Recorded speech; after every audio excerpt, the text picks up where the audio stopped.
Assalamualaikum warahmatullahi wabarakatuh.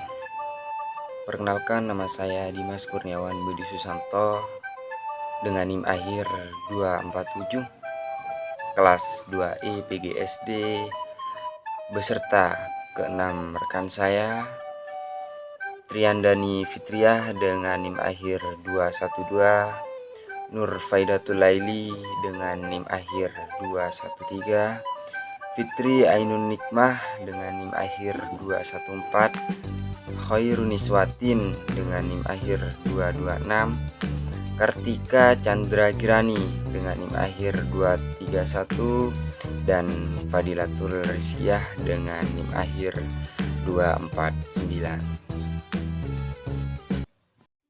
Kami dari kelompok 6 ingin mempresentasikan dari hasil diskusi kami mengenai metode dan teknik pembelajaran TIK berbasis drill and practice di lingkungan sekolah dasar.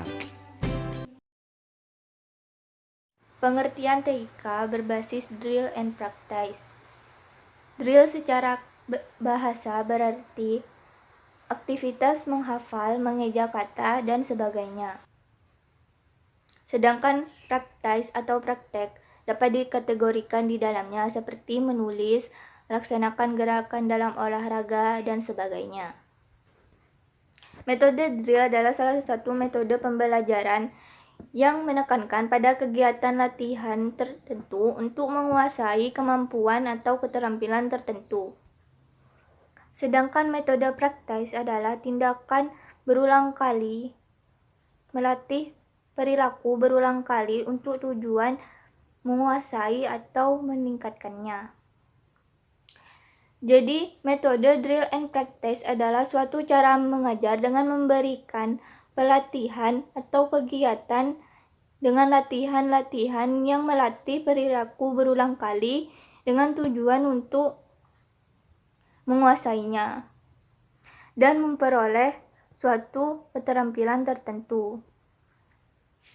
Sedangkan pembelajaran berbasis komputer yang menggunakan metode drill and practice adalah suatu model pembelajaran yang disusun melalui latihan berulang kali untuk tujuan untuk meningkatkan keterampilan siswa dalam belajar dan memiliki 3 tujuan. 1.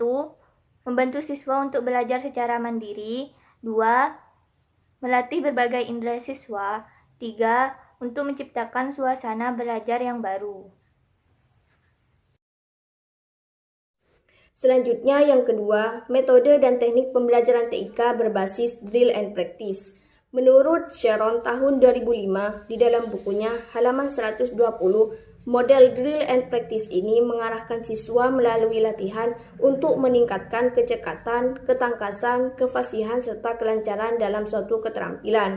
Melalui model drill and practice ini akan ditanamkan sebuah kebiasaan melalui latihan, sehingga dengan latihan yang terus-menerus akan terbentuk sebuah kebiasaan. Selain untuk membentuk sebuah kebiasaan, model drill and practice ini juga dapat digunakan untuk meningkatkan kecepatan, ketepatan, serta kesempurnaan dalam melakukan sesuatu. Selain itu, juga dapat digunakan sebagai suatu cara mengulangi bahan latihan yang telah disajikan. Ada beberapa ciri-ciri model drill and practice. Antara lain, yang pertama, memberikan kesempatan yang luas bagi peserta didik untuk melatih keterampilan yang telah diperolehnya. Yang kedua, memberikan arahan atau bimbingan yang jelas. Yang ketiga, umpan balik yang tepat untuk mengetahui sampai di mana mengerti materi yang telah diajarkan.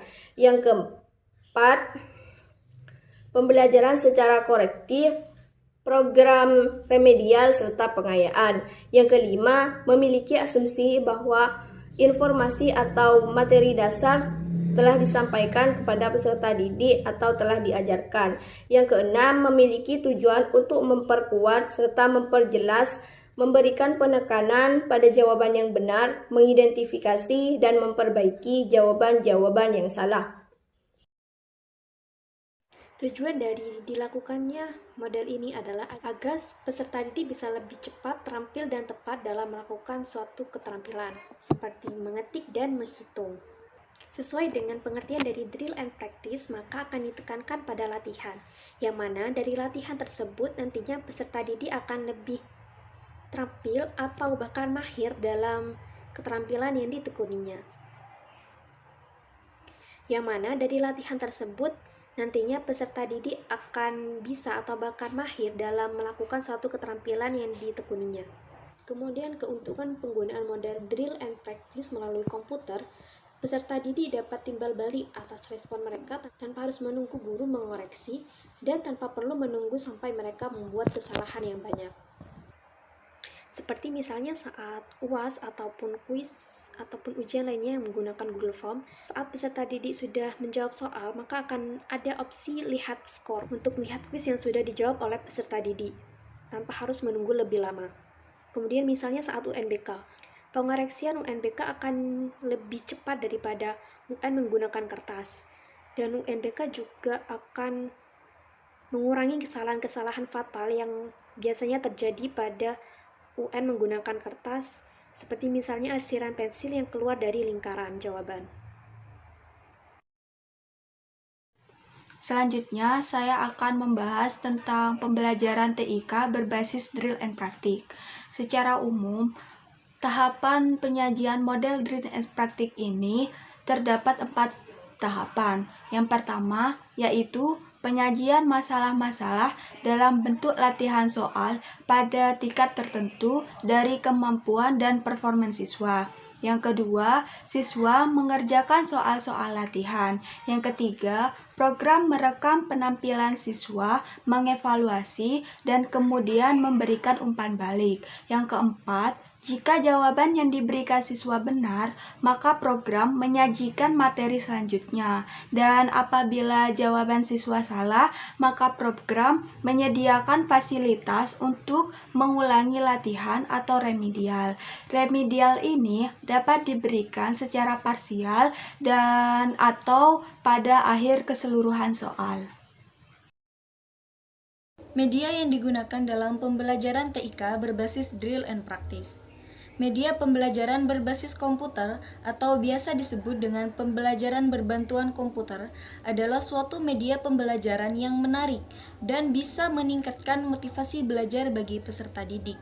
Yang pertama ada media CD interaktif. CD interaktif ini dapat digunakan dalam pembelajaran di sekolah karena cukup efektif untuk meningkatkan hasil belajar siswa, terutama pada komputer. Ada 2 istilah dalam perkembangan CD interaktif. Yang pertama ada Computer Based Instruction dan juga Computer Assisted Instruction. Sifat media ini selain interaktif juga bersifat multimedia karena terdapat unsur-unsur media yang lengkap meliputi sound, animasi, video, teks, dan grafis. Penggunaan CD interaktif cocok untuk mengajarkan suatu proses. Contohnya, cara penyerbukan tanaman, teknik okulasi, pembuahan sel, dan lain-lain. Yang kedua ada video pembelajaran. Selain CD interaktif tadi, media video dapat digunakan dalam pembelajaran di SD. Video ini bersifat interaktif dan tutorial, jadi dapat membimbing siswa untuk memahami suatu materi melalui visualisasi. Siswa juga dapat secara interaktif mengikuti praktek sesuai dengan yang diajarkan dalam video. Ya, di sini saya akan menjelaskan mengenai kelebihan dan kekurangan dalam pembelajaran berbasis drill and practice. Adapun kelebihan dalam pemanfaatan metode berbasis drill and practice ini, yang pertama adalah dalam waktu yang relatif singkat, itu siswa dapat serta-merta memperoleh penguasaan dan keterampilan dengan cepat. Artinya di sini siswa dalam metode ini itu dituntut untuk aktif dan guru di sini hanya sebagai pengontrol atau fasilitator. Itu yang memungkinkan siswa ini belajar secara bersungguh-sungguh dan aktif.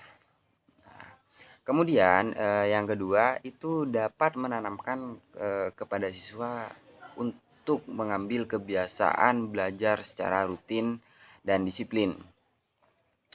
Kemudian yang di poin ketiga, itu siswa akan memperoleh ketangkasan dan kemahiran dalam melakukan suatu hal sesuai dengan apa yang dipelajarinya. Kemudian di poin yang keempat, guru di sini lebih mudah dalam mengawasi atau mengontrol serta dapat membedakan antara siswa yang benar-benar mengikuti pelajaran, artinya di sini disiplin, atau sebaliknya siswa yang tidak disiplin atau tidak mengikuti pelajaran. Kemudian di poin yang kelima, itu bahan pelajaran yang diberikan oleh guru yang bersungguh-sungguh itu dapat tertanam kuat dan kokoh dalam daya ingat siswa, karena seluruh pikiran, perasaan siswa, kemauan siswa itu dikonsentrasikan pada pembelajaran yang sedang dilatihkan. Seperti itu. Kemudian di poin yang keenam, siswa akan menggunakan daya pikirnya dengan bertambah baik. Adapun kelemahan dari pembelajaran menggunakan metode drill dan praktis. 1. Dapat menghambat inisiatif siswa dan minat siswa yang berbeda dengan petunjuk guru, dianggap suatu penyimpangan dan pelanggaran dalam pengajaran yang diberikan. 2. Kurangnya penyesuaian dengan lingkungan dapat menghambat pembelajaran. 3.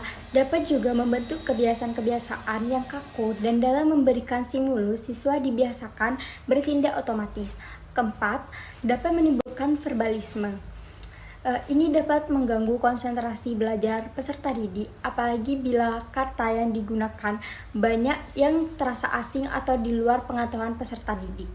5. Latihan yang dilakukan di bawah pengawasan yang ketat dan suasana serius dapat dengan mudah membuat siswa itu bosan.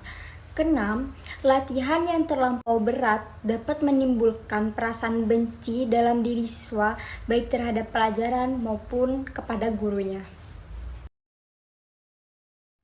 Sekian dari kelompok kami. Apabila ada salah-salah kata ataupun perbuatan yang tidak kami sengaja, mohon dimaafkan. Wabillahi taufiq wal hidayah. Wassalamualaikum warahmatullahi wabarakatuh.